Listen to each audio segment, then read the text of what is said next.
No one ever makes it a full month at the toll booth. At first, I thought it was the isolation. A single booth, stranded in the middle of nowhere on a stretch of road that barely exists on any map.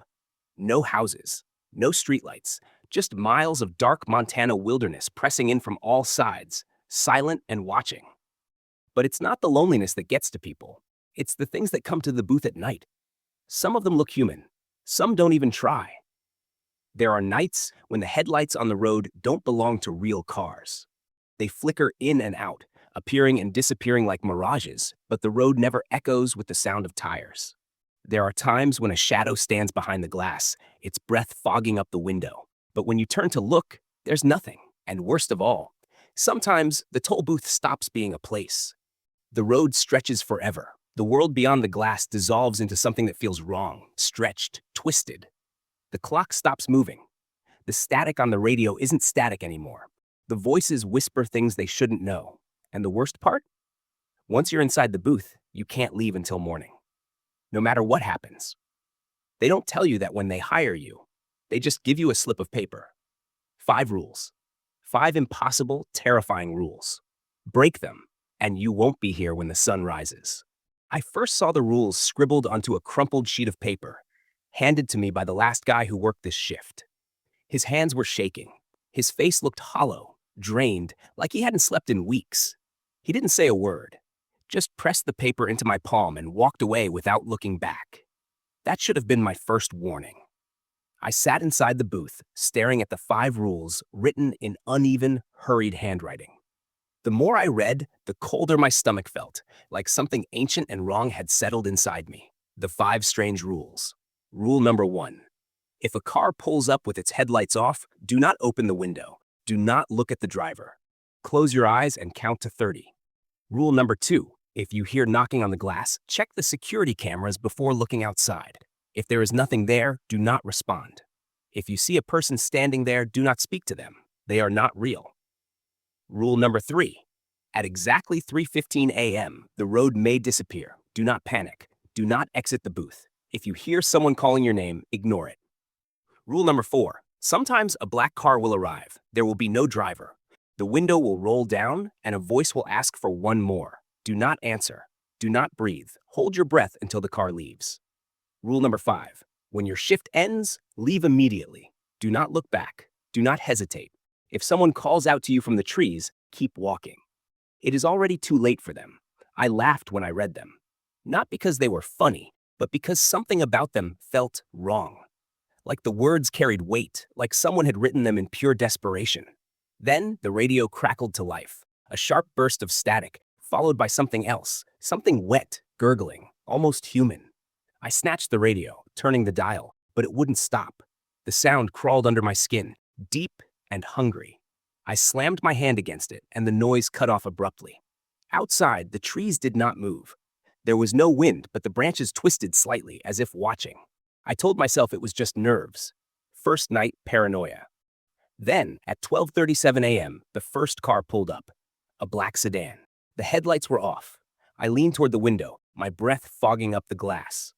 I could barely see the driver, just a dark shape behind the wheel. My hand hovered over the button to lower the glass, but then I remembered. Rule number 1. I froze. I couldn't see his face, but I felt it. Felt his eyes on me, felt the weight of something pressing against my skull, as if it was trying to squeeze its way inside. A sharp, ice-cold pressure. A foreign presence. My chest locked up, my breath hitched. Don't look at the driver. Close your eyes and count to 30. I squeezed my eyes shut and started counting. The silence was unbearable. At 4, I heard the engine idling. At 10, a soft tapping sound, like fingers drumming against glass. At 17, the air inside the booth felt thick, hard to breathe. At 22, the fingers stopped. At 25, something pressed against the glass.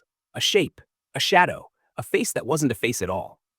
At 30, I opened my eyes. The car was gone. The breath I had been holding rushed out of me in a shaky exhale. I checked the cameras.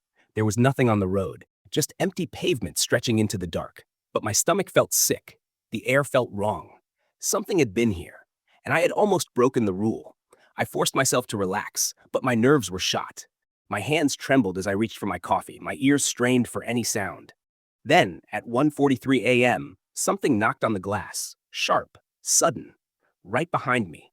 I jumped so hard I nearly fell out of my chair.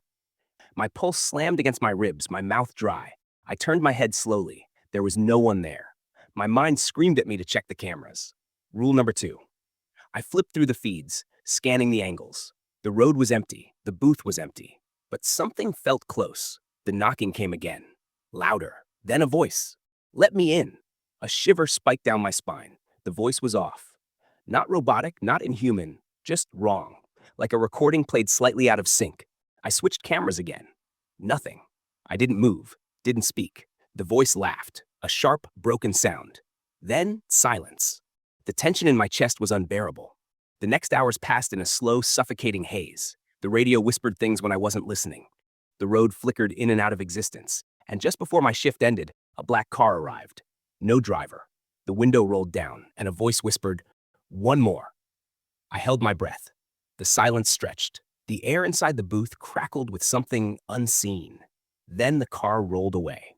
When the clock hit 6 a.m., I grabbed my things and bolted for my car. I did not look back. But as I reached my car door, something shifted in the trees. A figure, standing too still. Then a voice called out, my own voice. "Hey, wait." I didn't stop, didn't hesitate, because I knew it wasn't me. I shoved my key into the ignition with shaking hands, my breath coming in sharp, uneven gasps. My fingers fumbled as I turned it, desperate to start the engine, to put as much distance as possible between me and that thing in the trees. The voice had been mine. The exact pitch, the exact tone. But I knew, with every bone in my body, that it wasn't me. My headlights cut through the dense fog, the glow barely reaching the trees as I sped away from the booth. The rearview mirror called to me, a sickening pull in my stomach begging me to look. I didn't. The drive home was suffocating. The roads felt endless, stretching longer than they should have, twisting in directions that didn't make sense.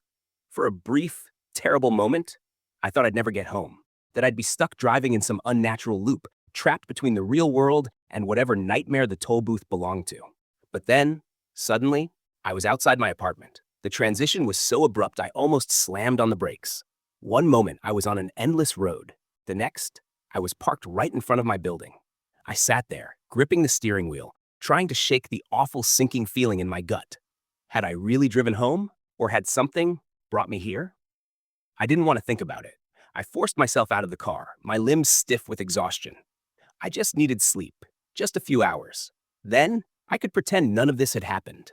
But sleep didn't come easy. I woke up at 3:15 a.m., not to my alarm, not to a noise outside. I woke up to silence, a silence so unnatural, so absolute, it was like the world itself had stopped breathing. And then from the corner of my dark bedroom, I heard it, a soft knocking. Not on my window, not on my door, on my closet. A cold, heavy weight settled in my stomach. My heart pounded against my ribs as I stared at the closed door, my body frozen under the blankets. It knocked again, twice. I felt something crawl beneath my skin, an itching, sickening sensation that made me want to scream. I reached for my phone, my hands shaking so badly I nearly dropped it. I flipped to the security app that connected to the toll booth's cameras. I had left the system running when I clocked out of paranoia more than anything else. I tapped the screen. The live feed from the booth flickered to life, and my breath stopped. The booth was dark. The streetlights around it were flickering, casting long, unnatural shadows against the glass. But there was someone inside, a figure, sitting in my chair, watching the cameras. My mouth went dry. I zoomed in, my fingers barely responding. The image sharpened just enough to make out the pale face staring directly into the monitor. It was me. I threw my phone across the bed. The closet door creaked. My stomach twisted. Every instinct screamed at me to run, but I couldn't move. I couldn't even breathe. Then, a whisper, low, too close. "You left too late." A chill stabbed through my spine. My ears rang with sheer panic, my body frozen in terror. And then, the knocking stopped. The silence stretched, suffocating and endless. I sat there, gripping the sheets, waiting for something, anything to happen, but nothing did. Minutes passed. My body trembled with exhaustion, my breath coming in shaky gasps. Finally, with agonizing slowness, I reached for my phone again. The booth's cameras were still on. The figure was gone. I barely slept after that. I stayed awake until the sun began creeping through my curtains, until the familiar sounds of morning traffic told me that the world was still real, that I was still here. By the time I got ready for work, I had almost convinced myself it had been a dream, a hallucination, my mind playing tricks on me after a night of pure terror. But when I got to the toll booth, I knew the truth. The chair was still turned away from the monitor, like someone had been sitting there, watching. I hesitated at the door, my skin crawling. The air inside the booth felt tainted. The walls seemed too thin, the shadows too deep. I swallowed hard and stepped inside. I had barely sat down when the radio crackled. Static. Then a voice. One more. I ripped the cord from the receiver. The static died instantly. The unease in my stomach refused to fade. I forced myself to breathe, to settle into my shift. But no matter how hard I tried, I couldn't shake the feeling that something was watching me. Then, at 3:15 a.m., the road disappeared. One blink, and it was just gone. The pavement, the streetlights, everything outside the booth had been swallowed by a vast stretching nothingness. It wasn't darkness. It was emptiness, a space where nothing existed. My breath hitched. I squeezed my eyes shut, forcing myself to stay still. Rule number 3, do not panic. Do not exit the booth. If you hear someone calling your name, ignore it. The silence pressed in, thick and crushing. My pulse pounded in my ears, my chest locking up. Then, a voice. My voice. Soft, right outside the booth. Hey, open up. I clenched my fists, my nails digging into my palms. It called again. Let me in, please. I shook my head violently, forcing my gaze onto the monitor, onto the nothingness where the road used to be. It's okay. The voice was closer now, just behind the glass. It's safe. Just open the door. I bit down on my lip until I tasted blood. I knew what this was. I knew. A trick. A trap. And then, something slammed against the glass. I jumped. My breath hitched in my throat. The impact rattled the entire booth, shaking the walls, the ceiling, the floor beneath me. Then, silence. I didn't dare move. Slowly, the nothingness outside the booth began to change. The road returned. Streetlights flickered back to life. The world snapped back into place. It was 3:16 a.m. I let out a breath I hadn't realized I was holding. But just as relief began to settle in, I heard something. Not a knock. Not a whisper. Breathing. Coming from inside the booth, right behind me. I didn't turn around. I didn't move. I sat there, my entire body locked in place as the slow, deliberate breathing continued behind me.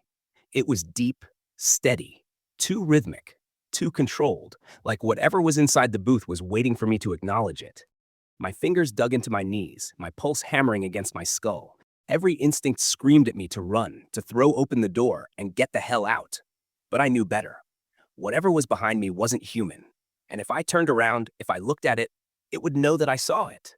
The seconds stretched into an unbearable eternity. My skin burned with the overwhelming awareness that something wrong was standing so close I could feel it. Then, a whisper. Not a voice, not a word, just a breath. Right against my ear, my stomach twisted. My eyes stung from staying open too long, but I didn't blink. I didn't breathe. And then in the security monitor, I saw it. A shadow. No shape, no features, just an impossibly tall, stretching absence of light in the reflection of the glass. It was looming over me. And then, with slow, deliberate precision, it bent down. Lower. Lower. Until it was inches from my face. My heart stopped. It knew I could see it.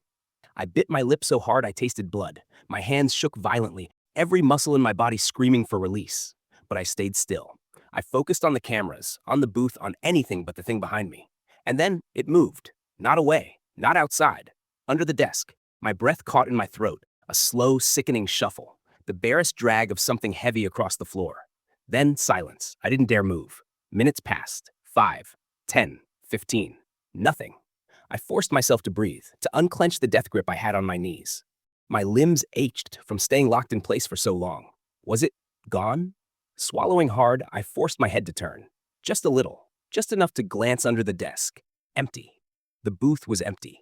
A cold rush of air wrapped around me, the same suffocating stillness that had woken me in my apartment. But there was nothing there. No shadow. No whisper. Just me. And yet, I wasn't relieved. The silence was too thick, the air too unnatural. Something had been here, and something had left. But I knew. It wasn't really gone. I pushed through the rest of my shift, my entire body trembling with unease. When dawn finally broke, the golden light felt wrong. Like the booth didn't belong in the daylight. like whatever had been there was just waiting for the sun to set again. I didn't look back when I left. I didn't hesitate. But as I walked to my car, as I stepped away from the booth, I felt watched. Like something inside was still breathing, waiting for me to come back. I barely made it home before exhaustion overtook me. I collapsed onto my bed, fully clothed, my mind thick with static. But even as sleep clawed at me, I couldn't shake the unease, the feeling that something wasn't right. And then, a knock on my bedroom window. My body locked up. My apartment was on the third floor. A second knock, then a third. Slow, deliberate. I didn't move. I reached for my phone, my fingers clumsy with terror. The screen flickered to life. My security app was already open. The cameras from the toll booth were still running, and someone was inside. My stomach dropped. It wasn't me. The figure in the chair was watching the cameras, watching my apartment. The knock stopped. I squeezed my eyes shut, my entire body shaking. I didn't sleep that day, or the next. By the time I returned to the booth for my next shift, I was running on nothing but fear and caffeine. My hands trembled as I unlocked the door. My own reflection in the glass looked wrong, too pale. I settled into my chair, my pulse uneven. The booth was empty. No shadows, no whispers, but the air was waiting. And then at exactly 2:57 a.m., a black car pulled up. No driver. I barely had time to react before the window rolled down. Cold air spilled into the booth, heavy and hungry. And then, the voice. Flat, hollow. One more. A jolt of pure animal terror shot through my body. I didn't answer. I didn't breathe. I squeezed my eyes shut, every muscle in my body locking. The silence stretched. Then a second voice, from the passenger seat. We're waiting. My vision swam. My lungs burned. I counted. 1, 2, 3. The air thickened. The presence in the car pressed against the booth. 4, 5, 6. A third voice, from the back seat. We already have you. My breath hitched. The world tilted. My ears rang. I clenched my fists. 7, 8, 9. A knock. Not on the glass, inside the booth, right beside me. I nearly choked. My vision blurred, darkness creeping at the edges. I pushed forward. 10, 11, 12. The voices whispered. Too many. So many. The air collapsed in on itself. I reached 20. The voices stopped. The car door slammed shut. And then silence. I gasped for air, my body shaking violently. The car was gone. But the knock had come from inside. And I was no longer alone in the booth. I felt it. The air pressed in, thick and unnatural, wrapping around me like something alive. It wasn't just the lingering presence of the car. It wasn't just the whisper of voices still clawing at the edges of my mind. Something else was here. Something was breathing. I sat frozen, every muscle locked, my vision swimming with exhaustion and fear. The sound was faint, so faint that if I hadn't been straining to hear it, I might have missed it. A steady inhale, a slow, deliberate exhale. Beneath the silence, beneath everything else, it was there, breathing. My fingers curled against the edge of the desk. Every nerve in my body screamed at me to move, to run, to throw myself out of the booth and into the night. But I knew, if I ran, it would follow. If I acknowledged it, it would take me. I forced my gaze to the security monitor. My hands trembled as I cycled through the cameras. The parking lot, the empty road, the perimeter near the trees. Nothing. But I could still hear it. Hesitating, I switched the camera feed to inside the booth. My stomach plummeted. In the corner where the dim red glow of the security light barely reached, a figure. Wrong. Hunched, its form bending in ways that shouldn't be possible. The top of its head nearly scraped the ceiling. Its arms hung too long at its sides, its hands twitching. And then, it moved. Not a step, not a shift. A blur. One moment it was in the corner. The next, directly behind me. The security monitor flickered, static distorting the screen. My body seized, my vision blurred at the edges. I wanted to scream, to claw my way out, but I couldn't. I felt it now, breathing against the back of my neck. Closer, leaning in. A voice, not whispered, not spoken, just a sound, low and wet. One more. My stomach, my vision swam. I squeezed my eyes shut, my breath trembling, my entire body convulsing with terror. And then, the phone rang. Sharp, loud, too real. I jolted, the chair scraping against the floor as I slammed my hand onto the receiver, gripping it with white-knuckled desperation. Silence. Nothing on the other end. Then, static. A low, distant crackling crawling into my ear like something was breathing through the phone. A voice. Don't look. The call cut off. The air shifted. The weight lifted. I gasped, my body collapsing forward, every nerve still screaming for me to run. Slowly, carefully, I turned my head. Nothing. The booth was empty. The cameras were normal. The road stretched on like it always had. I wasn't alone. Not really. But whatever had been in here, whatever had stood behind me, it was gone. For now. I didn't move for the rest of my shift. I barely breathed. By the time morning broke, the world felt normal again. The horror that had strangled me all night seemed to pull back, like it only existed in the dark. I stood slowly, legs trembling as I reached for the booth door. And then, a voice. From the trees. Hey, wait. I froze. The voice was soft, weak, pleading. Please, don't leave me here. The blood drained from my face. My fingers clenched around the handle. Rule 5. When your shift ends, leave immediately. Do not look back. Do not hesitate. If someone calls out to you from the trees, keep walking. It is already too late for them. The voice cracked. Please. I don't want to be alone anymore. Something in my chest tightened. It sounded so real. I forced myself forward, my legs shaking as I stepped out of the booth. Cold air bit at my skin, the early morning quiet pressing in around me. I didn't look at the trees. I didn't stop walking, but the voice followed me. Please, it whispered. I clenched my teeth, quickening my pace. You don't have to leave me. I reached my car, yanking the door open, my breath ragged.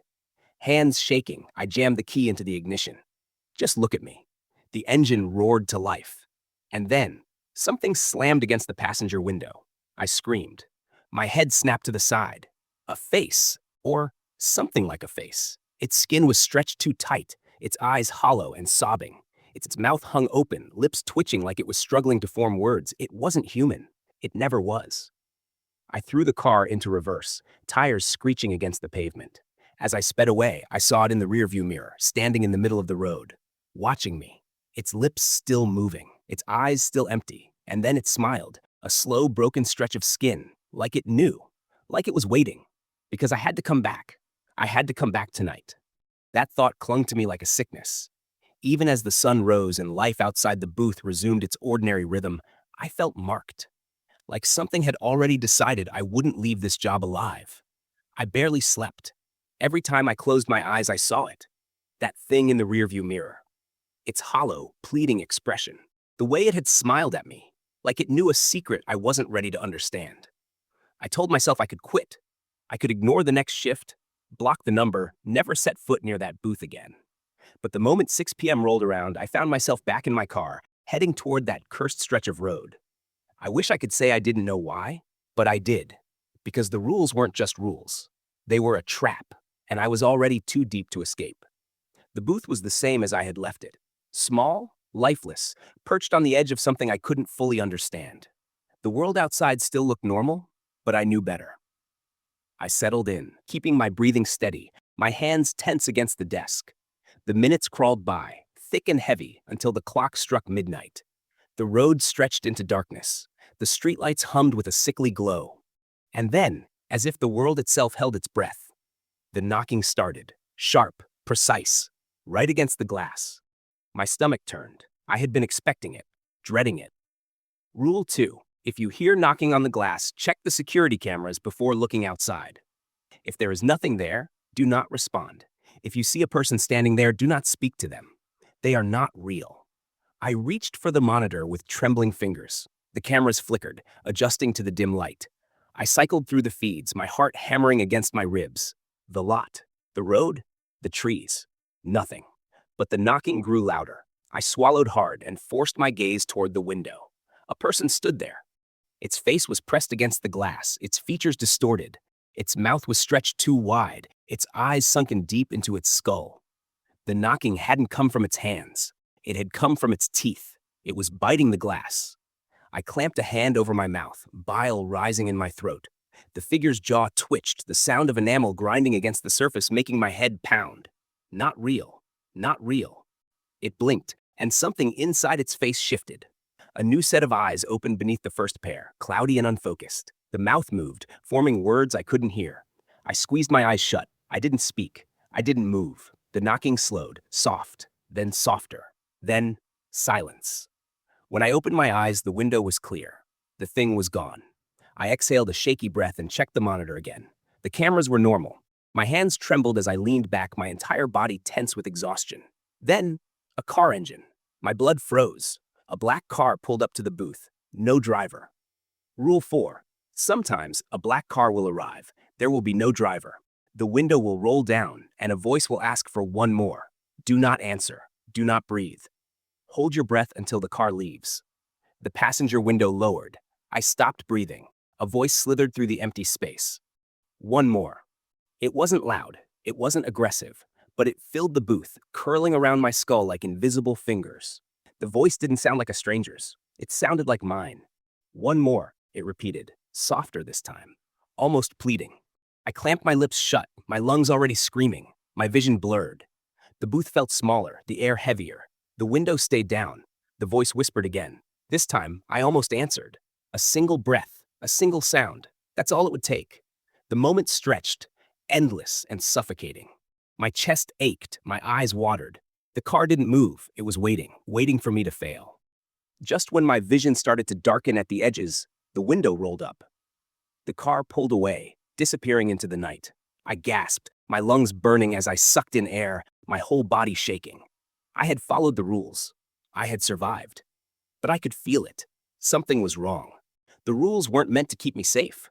They were meant to keep them out. And they were getting desperate. That thought clawed at my mind, sinking deep like rusted hooks. The rules weren't just guidelines, they were barriers, and something was pressing against them, testing them, looking for a crack. I could feel it. It wasn't just the silence after the black car left. It wasn't just the phantom sensation of that voice slithering through my skull. It was the feeling that I wasn't alone anymore. I forced myself to breathe, my chest rising and falling in sharp, shaky movements. I checked the clock. 2:57 a.m., almost 3:15. I knew what that meant. Rule 3. At exactly 3:15 a.m., the road may disappear. Do not panic. Do not exit the booth. If you hear someone calling your name, ignore it. I had barely survived the last rule. Now I had to endure another. The minutes crawled by, thick and suffocating. Every second felt like it lasted too long, stretching out in unnatural ways.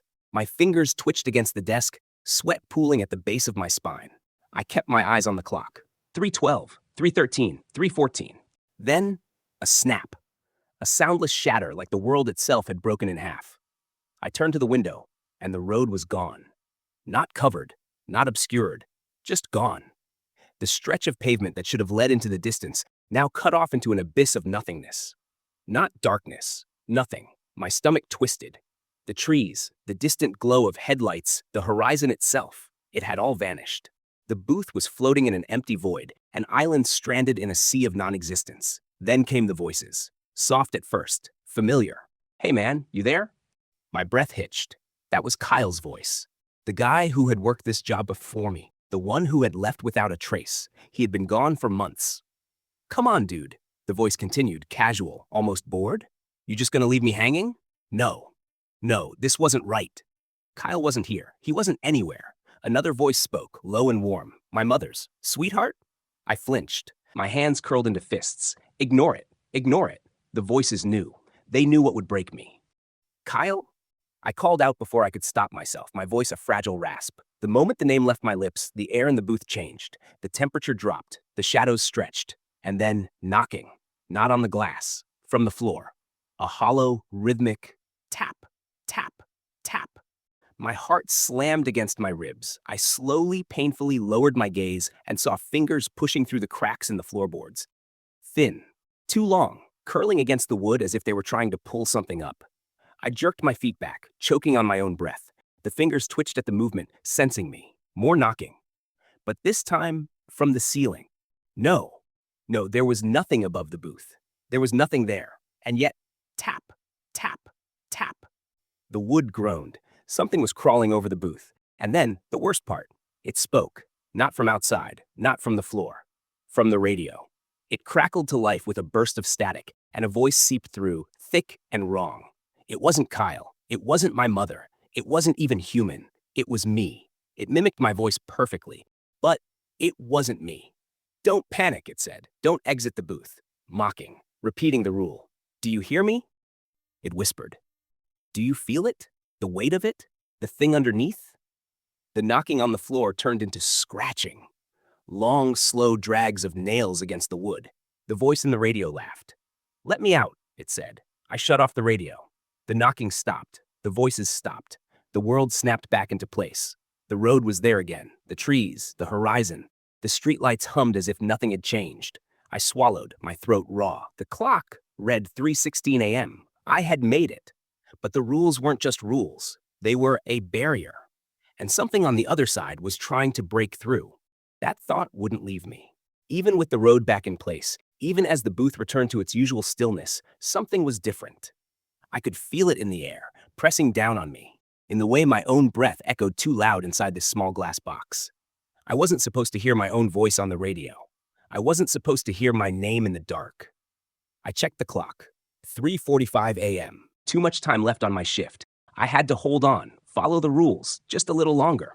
The booth was silent, but not in a way that brought comfort. It was the kind of silence that carried weight, thick with something unseen, something watching, waiting. Then, headlights. Bright, sharp, cutting through the night. A car was approaching from the distance. I tensed, hand already moving toward the rule sheet. Not the black car, not yet. But something about this felt just as wrong. The closer it got, the clearer the problem became. The headlights were too high, too far apart. This wasn't a normal car. I squinted through the glass, trying to make out its shape, taller, stretched, like a regular sedan that had been warped, pulled into something unnatural. The closer it came, the worse it looked. The body wasn't metal, it was something else. Dark, shifting, almost organic. The headlights weren't headlights, they were eyes. Huge, glowing, staring straight at me. I froze. No rumbling engine, no crunch of tires against pavement. It wasn't driving. It was gliding. And then, it stopped, right in front of the booth. The air pressed in, thick and suffocating. My palms were damp against the counter. My pulse pounded so hard I thought my ribs might crack. It just sat there, watching. Then, the worst part. The window lowered. Not the thing's window. Mine. I hadn't touched it, hadn't moved. And yet the glass slid down on its own, exposing me to the night, to it. A sound rose from inside the car, a low, wet noise, like something shifting where it shouldn't. And then, it spoke. A voice that was wrong in every way possible. 1,000 voices at once, layered unevenly, each one a fraction too slow or too fast. One more. My stomach twisted. Rule 4. Sometimes a black car will arrive. There will be no driver. The window will roll down and a voice will ask for one more. Do not answer. Do not breathe. Hold your breath until the car leaves. I clamped a hand over my mouth. The voice chuckled. One more. It crawled through me. Not from outside. Not from the car. From inside. Like the words had been pulled from my own lungs, forced up my throat. I pressed my hand tighter over my mouth, nails digging into my skin. The thing in the car moved. Not forward. Not back. It shifted. Its shape melted, stretched, forming into something else. A person. No, not a person. A shadow of one. It looked like a man, but its limbs weren't right. Its fingers were too many. Its head tilted in a way that made my stomach churn. It smiled. And then, in a perfect mimic of my own voice, one more. I squeezed my eyes shut. I couldn't breathe. The booth creaked. The thing inside the car was moving closer. It wasn't supposed to do that. It was supposed to stay in the car. The rules. They were breaking down. Something brushed my cheek. A hand. Long, cold, pressing against my skin. I flinched. And then, silence. The touch vanished. I opened my eyes. The car was gone. I gasped, air flooding my lungs in a ragged, desperate choke. I was shaking. My arms, my legs, my hands. I glanced at the clock. 4 a.m. Just 2 more hours. 2 more hours. I wasn't sure I'd survive. The thought gripped me, a suffocating weight in my chest. My breath was still uneven, hands trembling as I clutched the counter. The booth felt too small now, the walls pressing in, the air too thick. I had followed the rule. I had held my breath, and yet the thing in the black car had still touched me. That wasn't supposed to happen. I wiped the cold sweat from my forehead, forcing myself to look at the clock. 4:02 a.m., 58 more minutes until the sky would start to lighten, until the night would begin to let me go, if it would let me go.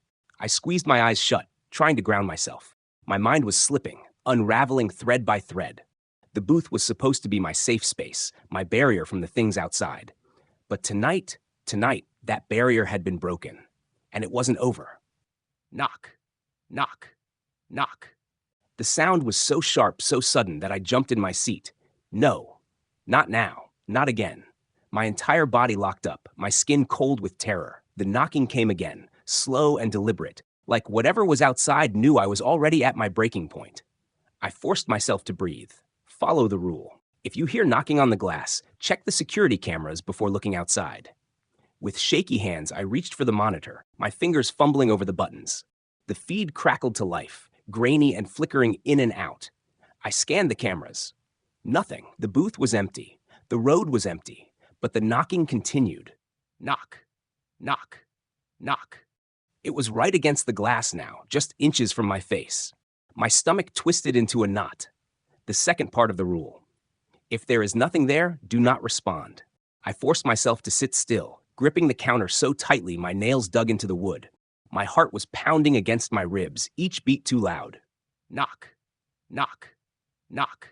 It was so much worse not being able to see it. My body screamed at me to look to confirm what my brain already knew. There was nothing there. But I could hear it. Fingernails dragging against the glass. Slow, scraping. And then a breath. A deep, rasping inhale, like something right on the other side of the glass was trying to smell me. I squeezed my eyes shut. It wasn't real. It wasn't real. The breath hitched. And then, in a voice that made my entire body seize with cold terror, I see you. I bit down on my lips so hard I tasted blood. The camera still showed nothing. I wanted to scream. I wanted to run. But I didn't. I didn't answer. I didn't move. The booth was silent again, for 5 seconds, 10, 15. Then the voice whispered, too soft, too close. You're breaking the rules. The air snapped around me, cold as death, and the lights in the booth flickered. The screen glitched, static crawling over the feed, and for just a fraction of a second, I saw it. A shape, a figure pressed against the glass, mouth too wide, eyes too black, and then gone. The lights steadied. The camera feed returned to normal, and I was alone. I let out a breath that shuddered. My hands were numb from gripping the counter. My legs felt weak. I glanced at the clock. 4:30 a.m. I just had to make it to 5. 30 more minutes. I could do this. I had to. I sat back, pressing my palms against my knees, trying to ground myself. But I couldn't stop thinking about the voice. I see you. You're breaking the rules. I wasn't. I followed them. So why did it feel like the rules weren't protecting me anymore?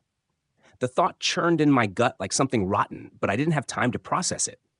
Because just as I started to steady myself, the trees began to whisper, low and eerie, just beyond the booth, a sound like wind but wrong, like voices layered on top of each other, too distant to understand, but too close to ignore.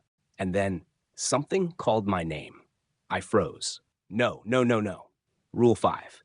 When your shift ends, leave immediately. Do not look back. Do not hesitate. If someone calls out to you from the trees, keep walking. It is already too late for them. I wasn't even off my shift yet, but the trees were already whispering. Something was waiting for me. I couldn't move. The voice came again, closer now. So much closer. Come here. A breathless whisper, full of something hungry. I clenched my jaw, heart slamming against my ribs. It was too soon. They weren't supposed to call for me yet. Something was very, very wrong. And then, just beyond the booth, at the very edge of the camera's view, a figure stepped out of the trees. Not walking, not running, just appearing. Tall, too tall, head tilted in an unnatural way, and even though the camera was grainy, I could see its mouth moving. It was still calling me, a whisper through the wind, creeping beneath my skin, come here. My stomach lurched. It wasn't just calling, it was mimicking. I recognized the voice now. It was mine. And then the worst part, it smiled, and in my own voice, soft and patient, it whispered, time to go. My body locked up. Every nerve screamed at me to run, but I couldn't. I sat frozen, unable to breathe, unable to think. The thing standing at the edge of the trees wasn't just watching me. It was waiting. The booth suddenly felt too small, too exposed. The security monitors flickered again, the image warping and distorting, but the figure remained clear. Too clear. Then, slowly, too slowly, it raised one hand, and it waved. A twisted, jerking motion, mocking, like it knew I had nowhere to go. I couldn't move, couldn't tear my eyes away. The voice came again, soft as dead leaves rustling in the wind. You're late. No. No, no, no. I forced myself to look at the clock. 4:47 a.m. 13 more minutes. I just had to make it 13 more minutes. I swallowed the bile rising in my throat. The thing in the trees wasn't real. It couldn't be. If I stayed inside, if I didn't acknowledge it, it would go away, right? The lights in the booth flickered again. Then, the door handle rattled. I nearly fell out of my chair. The door was locked. It had been locked all night, but the handle kept moving. Someone was trying to open it. I sucked in a shaky breath. My heart pounded in my ears, drowning out everything else. The figure outside hadn't moved, but something was trying to get in. I turned toward the door, hands shaking, breath coming in short, uneven bursts. The handle rattled again, harder this time, more desperate. I reached for the security monitor, flipping through the cameras as fast as I could. Nothing. The parking lot was empty. The booth was empty. But the handle kept turning. A sharp knock made me flinch, then another, and another. Harder, louder, like something inside the booth was trying to get out. I bit down on my lip hard enough to draw blood, checked the cameras before looking outside. I had. If there is nothing there, do not respond. I wouldn't. I sat still, forcing myself to breathe through my nose. The knocking stopped. Silence. A long, stretched moment of nothing. Then, a whisper, low and crawling, right against my ear. Let me in. I lunged away from the door, slamming against the opposite wall. My vision blurred, my entire body shaking with terror. I wanted to scream, but my throat had closed up. It was inside. No, that wasn't possible. The door was still locked. I clenched my hands into fists, pressing them against my temples. This wasn't real. It wasn't real. But the whisper came again, curling around me like smoke. It's almost time. A sharp, electric crackle filled the booth.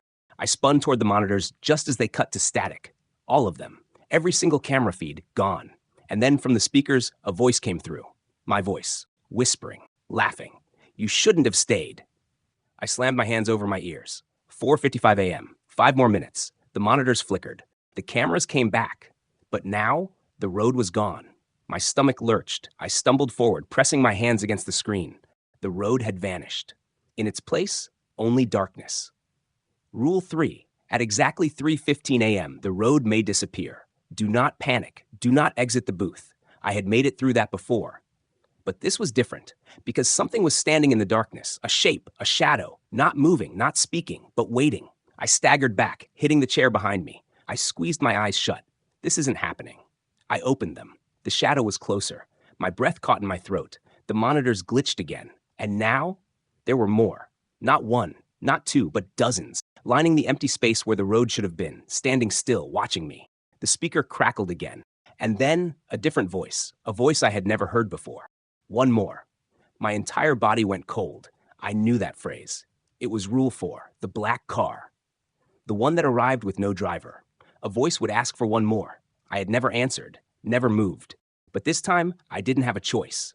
Because as soon as the voice spoke, the door unlocked. I heard the click. The handle turned on its own. The door swung open. And the darkness outside rushed in, thick, heavy. It wasn't just the absence of light. It had weight, pulling the air from my lungs, wrapping around me like 1,000 unseen hands. The world outside the booth ceased to exist. I tried to move, but my limbs refused to respond. And then, footsteps, slow, deliberate, coming from inside the booth. The door had opened, but I hadn't moved. I wasn't alone. The air turned frigid. My breath came out in short, panicked bursts. A shape loomed in the blackness. A figure stepping forward, emerging from where the road used to be. Tall, unnaturally still. And then, a voice. Low, wrong. You don't have to go alone. I tried to scream, but nothing came out. My hands trembled as I reached for the door, slamming it shut, just as something lunged. The door rattled, the glass shook, but it didn't break. I stumbled backward, crashing into the desk. My vision blurred. The security monitors flickered. For a second, just a second, I saw myself sitting at the desk, pale, unmoving, eyes wide with terror. Then the image glitched, and the thing standing outside smiled. It wasn't me, but it had my face. The radio crackled. A soft whisper slipped through the static. It's time. I looked at the clock. 4:59 a.m. My shift was ending. Rule 5. When your shift ends, leave immediately. Do not look back. Do not hesitate. I forced my body to move, stumbling toward the door. My fingers trembled as I reached for the handle. I had to leave. Now. The booth light flickered. The thing outside took a step forward. I can walk with you. No, no, no. I shoved the door open and ran. The air outside was wrong, thick and suffocating. The trees loomed closer than before. They weren't supposed to be this close to the booth. The road was back, but it felt different. The lines stretched too far, bending in ways that didn't make sense. But I didn't stop. I ran. My car was parked at the far end of the lot, just a few more feet. The whisper followed me. You're making a mistake. I didn't look. I couldn't. I reached my car, fumbling with the keys, hands slick with sweat. A rustling sound came from the trees. A shape moved between them. Something watching, waiting. The key jammed. I yanked it out, tried again. The whisper came closer. They won't let you leave. I turned the key. The engine roared to life. Something stepped out of the trees. A person. No, not a person. I knew that face. I had seen it in the monitors. A perfect copy of me. Standing still, smiling. I slammed the car into reverse, tires screeching against the pavement. The figure didn't move. As I turned onto the road, I caught one last glimpse of the booth in the rearview mirror. The door was open, and something was standing inside, watching me leave. I didn't stop driving, didn't slow down. Not until the gas station came into view, its fluorescent lights buzzing in the early morning darkness. I pulled in fast, my hands gripping the wheel so hard my knuckles turned white. For a long moment, I just sat there, heart hammering, body shaking. Then I grabbed my phone. 5:06 a.m. The shift was over. I had made it. I exhaled, the tension in my chest finally loosening. But as I looked up at the rearview mirror, my stomach dropped. There was someone in the back seat. I spun around. Nothing. Empty. The car was empty, but my breath felt too loud, too uneven, like there was someone else here, watching, waiting. I didn't stay to think about it. I stepped out of the car, slamming the door behind me, breathing hard. The gas station clerk gave me a weird look as I stumbled inside. "Rough night?" he asked. I didn't answer, just nodded, grabbed a coffee, and forced myself to sit down at one of the booths. The TV above the counter played the morning news. I barely heard it over the ringing in my ears. I was alive. I had followed the rules. I had made it. The tension in my chest started to ease. Then, the news anchor's voice cut through the static in my head. "Breaking news this morning. Police are still searching for the missing night shift worker from the old highway checkpoint. It's been 3 days since." The coffee cup slipped from my fingers. I didn't feel it hit the table. My body went cold. My mind refused to process the words. 3 days? That wasn't possible. I had left my shift 40 minutes ago. I dug my phone out of my pocket, my hands shaking so hard I almost dropped it. March 4th. I had started my shift on March 1st. The reflection in the gas station window didn't move. I stared at it. My own face, wide-eyed, unblinking, a smile curling at the corners of my lips. Even though I wasn't smiling, the lights flickered. The whisper came one last time. Soft, familiar. "You never left."